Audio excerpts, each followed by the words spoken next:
Guys, this one starts with excuses before we even get to accountability. We're told she can't work because her boyfriend has the car. No car, no job, no job, no payments. The court record shows she paid just $5 in December 2023. Civil contempt of court due to your failure to pay child support and or related expenses.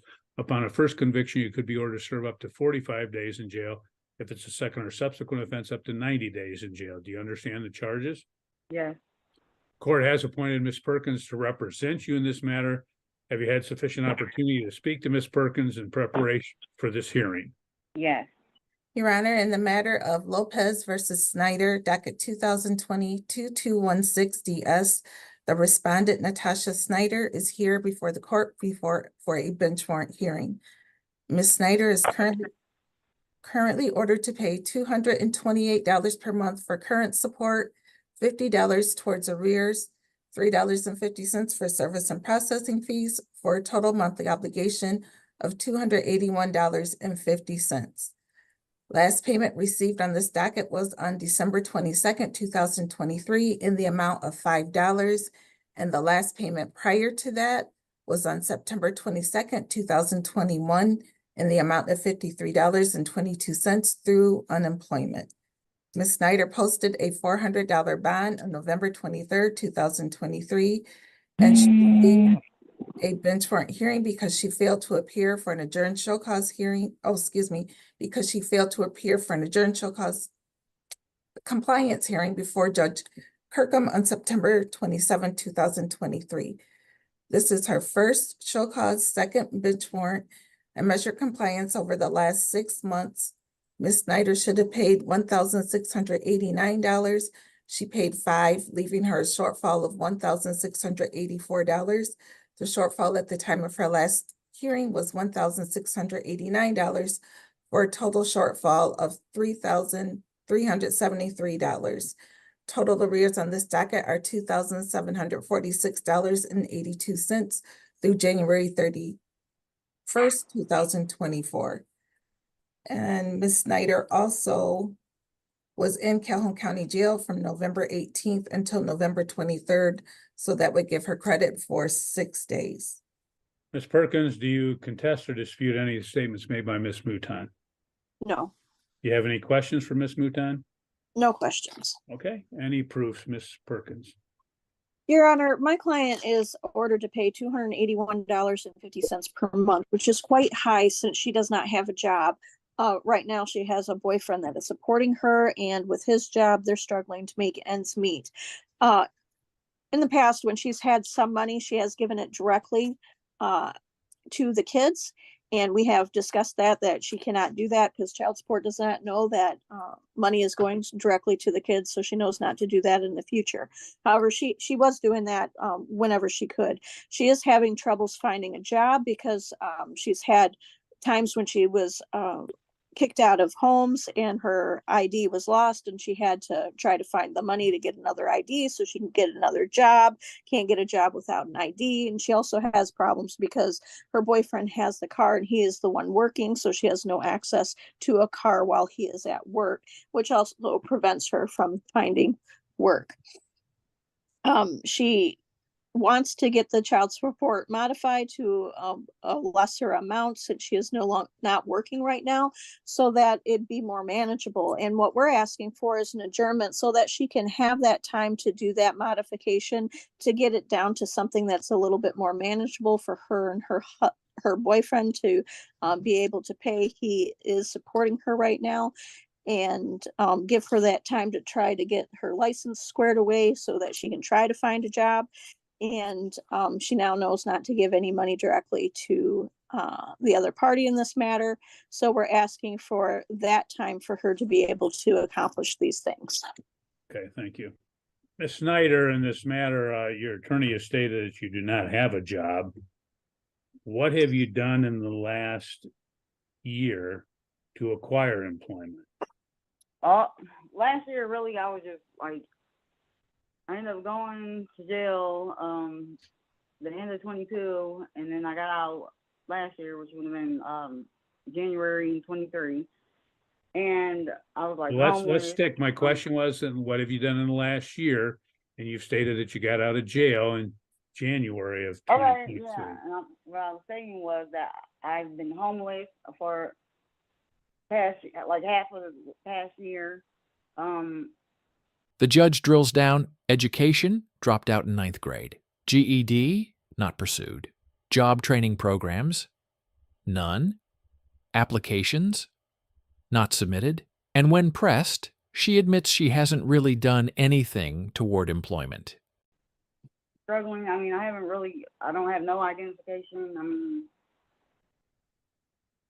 it's been like hard. So Okay. Well, again, Moving from place to place. my question was, what have you done in the last year? So I guess from your answer, you've not done anything in the last year to acquire employment. Is that correct? I guess you can put it like that. Besides seeking employment that I can't get. Yeah. What's your education background, ma'am? I dropped out in 9th grade in Have Ohio. have you looked at, again, completing your GED? No. Okay. Why have you not looked into doing that? How long have you been out of school? It's been a while. Last time I was taking classes for my GED was when I was living in Ohio. And I was pregnant, walking to classes and stuff, and then I never finished the class. So. Have you done anything else to prepare yourself for employment, as far as go to any programs that provide you with some educational assistance, or any sort of occupational assistance, or anything that might help you to acquire employment? Have you done that? Besides recently ordering another ID. I mean, there's nothing I can't get a job without that right now. There's like no question. Nobody's gonna hire me without ID. That's what's stopping me. That's my main thing right now. Okay, when did you lose your ID? I haven't had ID in a long time. I ordered it 3 times last year. Within the end of My last question was not what you ordered or anything. When was the last time? When did you lose your ID? Over a year ago. Like And in the last year, what have you done to acquire that? I paid for it several times. Okay, if you paid for it, then why didn't you get it? Because the address that I got delivered to, one of them, the first time I ordered it, I was living with someone, and I ended up moving out of her house, and she got my ID, and she threw it away. She never gave it to me. So then I ordered it 2 more times, and I never received it. So that's something I have to take up with the with the Secretary of State, for them to help me somehow find out where my IDs are going. Okay. When was the last time you had full-time employment? And a couple of years ago. And what was that full-time employment in? What field? Factory. I've always done factory work, and hair. I do hair. Okay. I haven't done any of that in so long. And maybe you don't know, or maybe you do know, that out in Fort Custer, in the factories out there, they have a labor shortage right now, and they're hiring every day. What's it called? Out in the Fort Custer Industrial Park, all the companies that are out there have labor shortages, and they are hiring people every day. Have you looked into employment with those companies? Okay, I didn't know There's that. Denso, Hilux, Musashi, a number of other companies as well. Yes, that's where my boyfriend works, Musashi. Okay. Have you looked into getting employment with that company so you could drive to work together? You said you had some issue with the car. Yeah, he has the car, but I mean, yeah, that's something we can look into. So I never put the application in or anything, because I just figured, like, if I didn't have the ID, it wasn't gonna do anything. But I mean, I can put applications in and stuff. I mean, I'm trying to get all this figured out. I mean, situated. So, I mean, I'm trying to let everyone know. Doesn't appear that you're doing such a good job at figuring it out. Yeah, well, my life ain't that easy either. I don't have it easy like everybody. Well, anything else that you'd like to tell me? I'm gonna be trying to accomplish getting the ID thing figured out. I want to go. Have a chance to go down and get this modification going, and possibly seek employment. She asks for time to fix the ID issue, time to seek modification, time to maybe find employment. But the judge reviews the full picture. Over 2 years without meaningful payment, minimal obligation. Okay. Your Honor. Anything else, Ms. Perkins? No, Your Honor. Okay.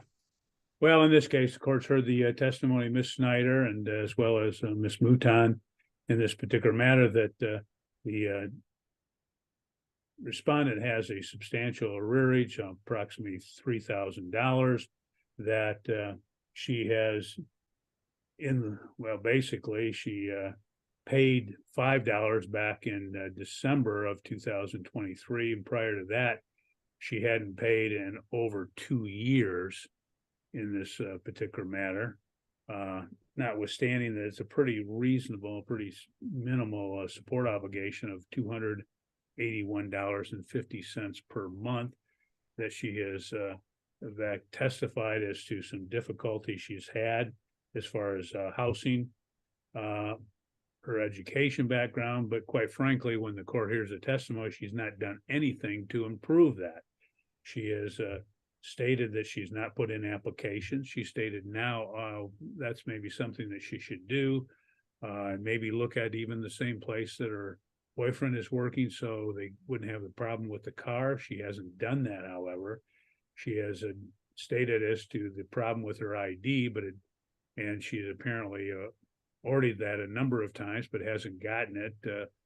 But that is something that she needs to get resolved so she can work, but she doesn't appear that she's been too diligent on getting that accomplished in this matter either.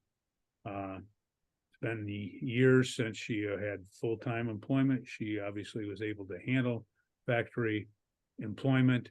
In this particular area, there is a substantial demand for labor in the factory field at any number of places, and she has not taken advantage of that.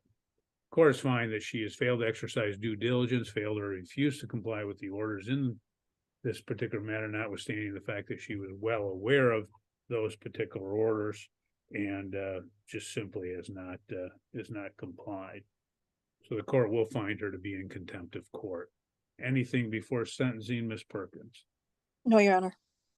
Well, she has not had priors. The court could sentence her up to 45 days in jail. The court is not going to sentence her to that substantial amount being a first time.